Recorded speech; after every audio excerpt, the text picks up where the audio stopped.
ताज्या घडामोडींसाठी स्वानंद न्यूजला सबस्क्राईब करा आणि बेल आयकॉनवर क्लिक करा। उल्हासनगरमधील एका 72 वर्षीय वयोवृद्ध पित्याला वृद्ध काळात सांभाळण्यास नकार देणाऱ्या मुलाला मुंबई उच्च न्यायालयाने दणका दिला आहे। करोडो रुपये किमतीच्या दुकानातून मुलाची हकालपट्टी केली। ही ऐतिहासिक घटना मुंबई न्यायालयाच्या आदेशाने उल्हासनगरमध्ये घडली आहे। यामुळे वृद्ध आई वडिलांचा सांभाळ न करणाऱ्या मुलांचे धाबे दणाणले आहेत। 1947 मध्ये भारत पाकिस्तान फाळणी झाल्यानंतर सिंध प्रांतातून कर्नानी कुटुंब उल्हासनगर शहरात आले। तेलाचे व्यापारी असलेले पहिला जराई यांना 1951 मध्ये धीरुमल हा मुलगा झाला। धीरुमल हा अवघ्या 10 वर्षाचा असताना पहिला जराई यांचा मृत्यू झाला। वडिलांचे छत्र हरपलेल्या धीरुमल यांनी अनेक हालअपेष्टा भोगल्या। रस्त्यावर चॉकलेट ते रेल्वेत लाची विकली। मित्राच्या ओळखीने किशन कटपीस या दुकानात कामाला लागले। या दुकानात काम करून थोडे थोडे पैसे जमवत 1972 ला वर्दळीच्या नेहरू चौकात 25,000 रुपयात दुकान खरेदी। धीरुमल यांचा विवाह विद्या यांच्याशी होऊन त्यांना 2 मुलगे आणि 5 मुली झाल्या। नेहरू चौकातील दुकानात लाकडी फर्निचर साहित्य विकून मुलांचे शिक्षण आणि लग्न लावून दिले। दरम्यानच्या काळात धीरुमल यांच्या पत्नीचा मृत्यू झाला। त्यानंतर 2020 मध्ये मुलगा विकी आणि सोनू यांच्या नावाने धीरुमल यांनी नोंदणीकृत बक्षीस पत्र दिले आणि तिथेच त्यांचा घात झाला।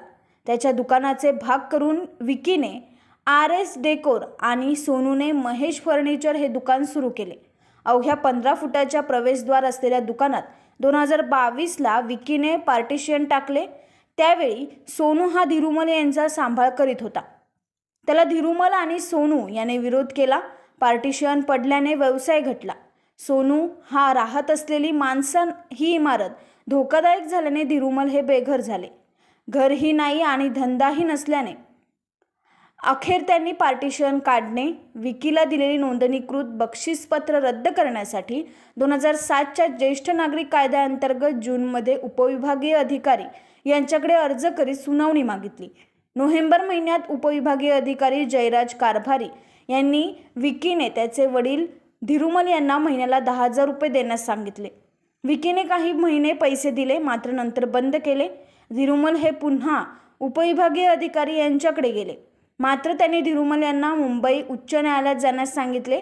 त्यानुसार धीरुमल यांनी वकील सुमित गेमनानी यांच्या मार्फत उच्च न्यायालयात दावा दाखल केला। या प्रकरणात अवघ्या एका सुनावणीत ऐतिहासिक निर्णय देताना GS पटेल आणि नीला गोखले यांच्या खंडपीठाने मुलगा विकी यांच्या ताब्यातील RS डेकोर हे दुकान कोर्ट रिझीवर पाठवून वडील धीरुमल यांच्या ताब्यात देण्याचे आदेश दिले। तसेच उपविभागीय अधिकारी जयराज कारभारी यांना नोंदणीकृत बक्षीसपत्र रद्द करण्यासाठी प्रक्रिया करण्याबाबत आदेश दिले। दादा, आप उल्लासनगर में कब आए? हम 1947 में मेरा बाप आया। मेरा जन्म 1951 में था। तो उल्लासनगर में आने के बाद किस तरीके से आपने मेहनत की है? हमने पहले सर्च किया 10 साल की उम्र में किशन कटपीस स्टोर पे। मैं 10 साल का था, मेरा पिताजी गुजर गया। फिर उधर 10-12 साल सर्च किया। फिर ये मेरे दोस्त ने ये दुकान मेरे को लेके दिया। फिर इसमें छोटे छोटे करके हमने ऊपर आ गए। अब कोर्ट गए थे, क्या इशू हुआ? हाँ जी, कोर्ट में चले गए थे, आपने क्या इशू हुआ? तो मेरे बेटे से मेरा लफड़ा हुआ। मैंने दोनों बेटे को गिफ्ट दिया था, तो छोटा बेटा मेरे को गाली दे रहा था, बहुत मारकूट किया, बीच में पार्टीशन लगा दिया। ये आप होल देख रहे हो, बीच में पतरे का पार्टीशन मार दिया। तो 7-8 महीना हम भूखा मरे, कोई ग्राहक नहीं आता था। मैं और मेरा पोटा चूहे सरी का कोने में बैठे रहते थे। हमको खाने का वादा ना। मैंने 7 महीना खाली चावल खाया है, रोटी नहीं खाया है। जो मिर्ची वाले चावल आते हैं ना, बिरयानी बोलते हैं हम उसको, या सिंधी में भूगा चावल बोलते हैं, वो खाया 7 महीना। किसने मेरा कदर नहीं किया। फिर लाचार में कोर्ट में गया, पहले STO में। हाँ, आपका बेटा क्यों आपको ये संभाल नहीं रहा था? वो बोलता है तुम दुकान पे नहीं आओ, तुमने हमको गिफ्ट दिया ना, दुकान पे नहीं आने का, तुम्हारा हाथ कट गया। अभी बात करो, इधर भी जाके बैठो। आपके बेटे का नाम क्या? विक्की। तो किसके कहने पे ऐसा कर रहा था? हाँ, किसके कहने पे कर जब भी किसके पीछे करा था वो उनको मालूम। मेरे को बोलता था दुकान पे नहीं आओ। मैं बोला मैं अकेला आदमी किधर जाएगा, और मेरे को सुरेश ओटवानी है वकील, उसने को मैंने बोला था भाई गिफ्ट 3 हिस्सा करो, एक मेरा हिस्सा भी रखो। बोलता है तुम्हारे को घरवाली नहीं है, तुमको हिस्सा नहीं मिलेगा, तुम अकेला ना, अकेले को नहीं मिलता है, घरवाली हो तो मिलता है। मैं बोला ये कौन सा कानून है। फिर मेरे को जोश लगा, मैं एसडीओ में गया, उसने मेरे को पाकिस्तान तोड़ दिया, सब कुछ उसने हमको अच्छा लेके दिया कबाड़ी साहब ने। फिर भी मेरे लड़का नहीं सुधरा, तो मैं आकर हाई कोर्ट में गया, उधर मेरे को ऑर्डर मिल गया दुकान तुम्हारा। तो अभी आगे की लड़ाई क्या होगी? और अभी दुकान मेरा है, उनकी क्या वास्ता है, इनका कोई वास्ता ही नहीं है।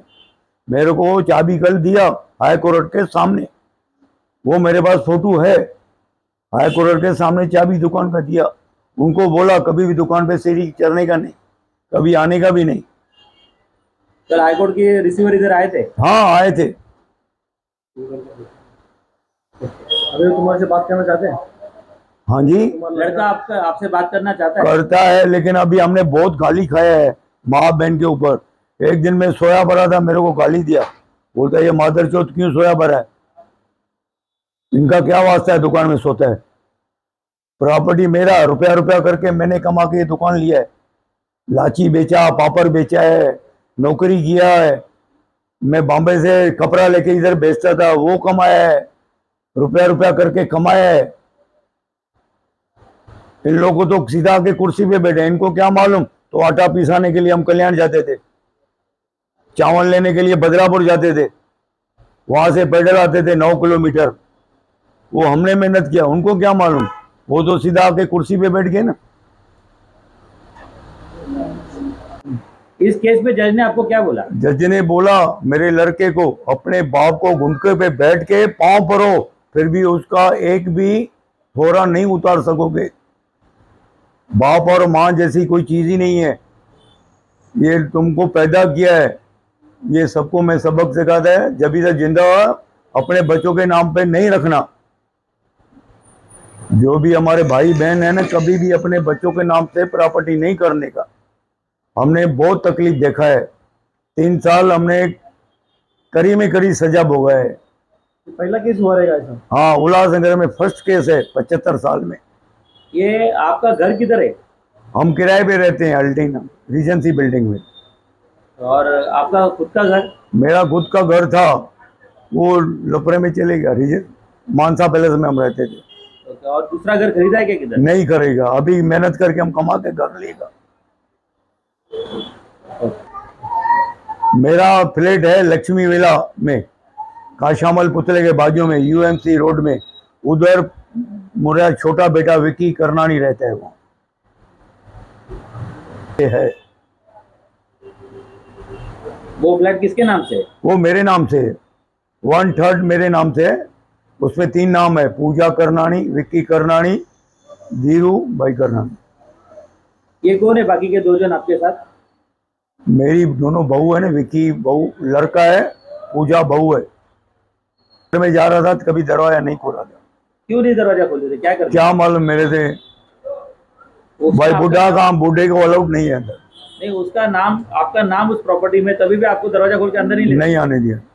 क्या बोलते थे वो? एक दिन फैसला मेरी लड़की लोगों ने किया था, भाई खाना खाओ दोपहर के टाइम, उधर गरम गरम, वहां से तुम ठंडा खाना लेके आता है। लेकिन वो 4 दिन खाना खाया, 4 दिन कोर्ट में फोटो दिखाया मेरा, 4 दिन का फोटो कोर्ट में दिखाया, भाई देखो मेरा बाप मेरे पास खाना खाता है। लेकिन काबाड़ी साहब ने नहीं माना।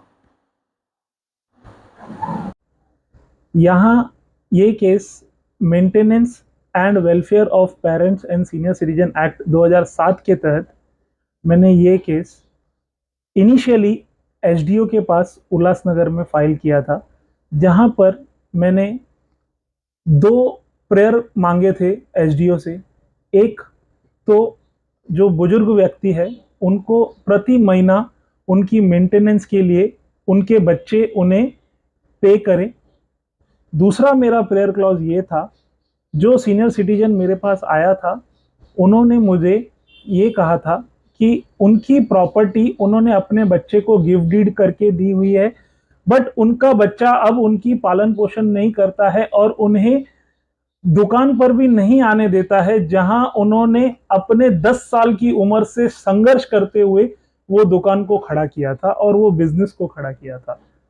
तो ये दोनों प्रेयर क्लॉज डालते हुए हम लोग एसडीओ के पास हाजिर हुए, बट कुछ कारणवश एसडीओ ने सिर्फ मेंटेनेंस को ध्यान में रखते हुए सिर्फ मेंटेनेंस एप्लीकेशन अलाउ की और उन्होंने कहा कि मेरे पास पावर नहीं है गिफ्ट डीड मैं कैंसिल करूं, जिसके लिए आपको सिविल कोर्ट उल्लासनगर में जाना होगा। तो उसी ऑर्डर के तर्ज पर मैंने हाई कोर्ट में अपील की, जहां हमारे देश का कानून maintenance and welfare of parents and senior citizen act 2007 के तहत ये कानून जब बनाया गया था, तो ये कानून का इंटेंट ऑफ लेजिस्लेचर ये था कि बुजुर्ग व्यक्ति को कोर्ट में ना जाते हुए उन्हें ट्रिब्यूनल में फास्ट से फास्ट प्रोसेस के थ्रू न्याय मिले। और जो उन्होंने गिफ्ट डीड दी है या उन्होंने किसी वर्ष लाइक सेल डीड की है या उन्होंने कुछ अपनी प्रॉपर्टी ट्रांसफर की है अपने बच्चों के नाम पे, बट उनके बच्चे उनको अभी वो प्रॉपर्टी में ना आने दे रहे हैं और ना उनका ख्याल रख रहे हैं। तो उसके लिए हमारे देश में कानून की तरतूद लाई गई थी, maintenance and welfare of parents and senior citizen act 2007, जहां सीनियर सिटीजन लोग कोर्ट में ना जाते हुए ट्रिब्यूनल में अपना न्याय जल्द से जल्द ला पाए अपने लिए। तो उसी तर्ज पर ये एसडीओ ने इग्नोर किया, पूरी तरीके से इग्नोर किया। सेक्शन 23 में तरतूद है वैसी, उन्होंने पूरी तरीके से एसडीओ ने उस तरतूद को मेरा संवाद उन्होंने सुना नहीं। उन्होंने क्लियर कट डायरेक्शन दे दिया कि आपको सिविल कोर्ट में जाना होगा। तो वही ऑर्डर को लेते हुए मैंने हाई कोर्ट में चैलेंज किया था। हाई कोर्ट में जहां पर हमने एक बेहतरीन ऑर्डर मिला हाई कोर्ट द्वारा, जहां पहली बार उल्लासनगर में हाई कोर्ट ने फर्स्ट ही हियरिंग पर इमीडिएट पैमाने पे कोर्ट रिसीवर अपॉइंट करके दिया, जहां पर उन्होंने कोर्ट रिसीवर को डायरेक्शन दी कि जल्द से जल्द जो प्रॉपर्टी वो वृद्ध व्यक्ति ने अपने बेटे के नाम पर गिफ्ट डीड की थी, वो गिफ्ट डीड रहते हुए हाई कोर्ट ने यह संवान किया कि उनके बच्चों को वो प्रॉपर्टी से निकाला जाए और वो वृद्ध व्यक्ति को उस प्रॉपर्टी में वापस लाया जाए और वो वृद्ध व्यक्ति ही उस प्रॉपर्टी के एजेंट रहेंगे। उन्हें तुरंत पैमाने पे कोर्ट रिसीवर, एक ही दिन में कोर्ट रिसीवर अपॉइंट किया। कोर्ट ने without payment of any security deposit, high court ने without payment of any royalty from that guy, that senior citizen को बिना 1 रुपया पेमेंट किए हाई कोर्ट ने उन्हें कोर्ट रिसीवर अपॉइंट करके दिया और उनके बच्चों को प्रॉपर्टी में से निकाल दिया, जहां वृद्ध व्यक्ति के हाथों हाई कोर्ट के कोर्ट रिसीवर ने चाबियां इस सीनियर सिटीजन को हैंडओवर की। तो हाई कोर्ट ने ये एक बेहतरीन ऑर्डर पास करते हुए जो गिफ्ट डीड हम लोग ने चैलेंज की थी कि उस गिफ्ट डीड को रिवोक किया जाए, जो उस वृद्ध व्यक्ति ने अपने जीते जी अपनी प्रॉपर्टी अपने बच्चों को दी थी। तो हाई कोर्ट ने यह भी चीज ध्यान में रखते हुए एसडीओ को डायरेक्शन दिए कि आप इस व्यक्ति को फिर से गिफ्ट डीड पर सुने, गिफ्ट डीड पर सुनने के बाद इस व्यक्ति को न्याय दे और इनकी गिफ्ट डीड रिवोकेशन के लिए आप प्रक्रिया चालू करें। ये पहला जो केस है उल्लासनगर का, जो वो 1 डे में मतलब उसका निकाल लग गया है। यस, ये पहली बार जस्टिस जीएस पटेल ने, मैं आपको of record justice GS Patel ने जो वहां पर कमेंट किया, मैं आपको वो बताना चाहता हूं, आपके द्वारा आप दर्शकों को ये बताना चाहता हूं कि जीएस पटेल साहब ने क्लियर कट बोल दिया off record during the hearing that this is not the society where I had born. ये वो सोसाइटी नहीं है जहां पर मैंने जन्म लिया है। ऐसे जीएस पटेल ने ऑर्डर में कमेंट करने वाले थे, बट उन्होंने ये भी चीज क्लियर कर दी सभी during the process of hearing कि हमें अपने माँ बाप की जीते जी इज्जत करनी चाहिए, उन्हें प्यार देना चाहिए। ये जीएस पटेल द्वारा off record during the hearing सामने से उन्होंने ये चीज कही। ये डबल बेंच का, डिवीजन बेंच का ऑर्डर था, जहां पर जीएस पटेल और नीला गोखले मैडम, जस्टिस नीला गोखले जी द्वारा ये ऑर्डर दिया गया था। Within a single day court receiver appoint करके within a single day उस प्रॉपर्टी का ताबा इस वृद्ध व्यक्ति को हैंडओवर करने के लिए कोर्ट ने ऑर्डर किया था, that too without any payment. मेरी हाई कोर्ट से एक ही गुहार रहेगी कि इसी तर्ज पर हमारे सीनियर सिटीजन्स को न्याय मिलता रहे, और मेरी एक गुहार आपके दर्शकों को आपके द्वारा, मेरे द्वारा ये रहेगी कि अपने माँ बाप को जीते जी एक प्यार दीजिए, उन्हें सिर्फ और सिर्फ प्यार चाहिए। और मेरी आप सभी दर्शकों से एक नम्र विनंती है कि माँ बाप के मरने के बाद उनका श्राद्ध और उनकी तिथि करने से आपको पुण्याई नहीं मिलेगी। आपको पुण्याई तब मिलेगी जब आप जीते जी उनको प्यार देंगे और उनकी इज्जत करेंगे। आकाश सहाने, स्वानंद मीडिया, उल्हासनगर। ताज्या घडामोडींसाठी स्वानंद न्यूजला सबस्क्राईब करा आणि बेल आयकॉनवर क्लिक करा।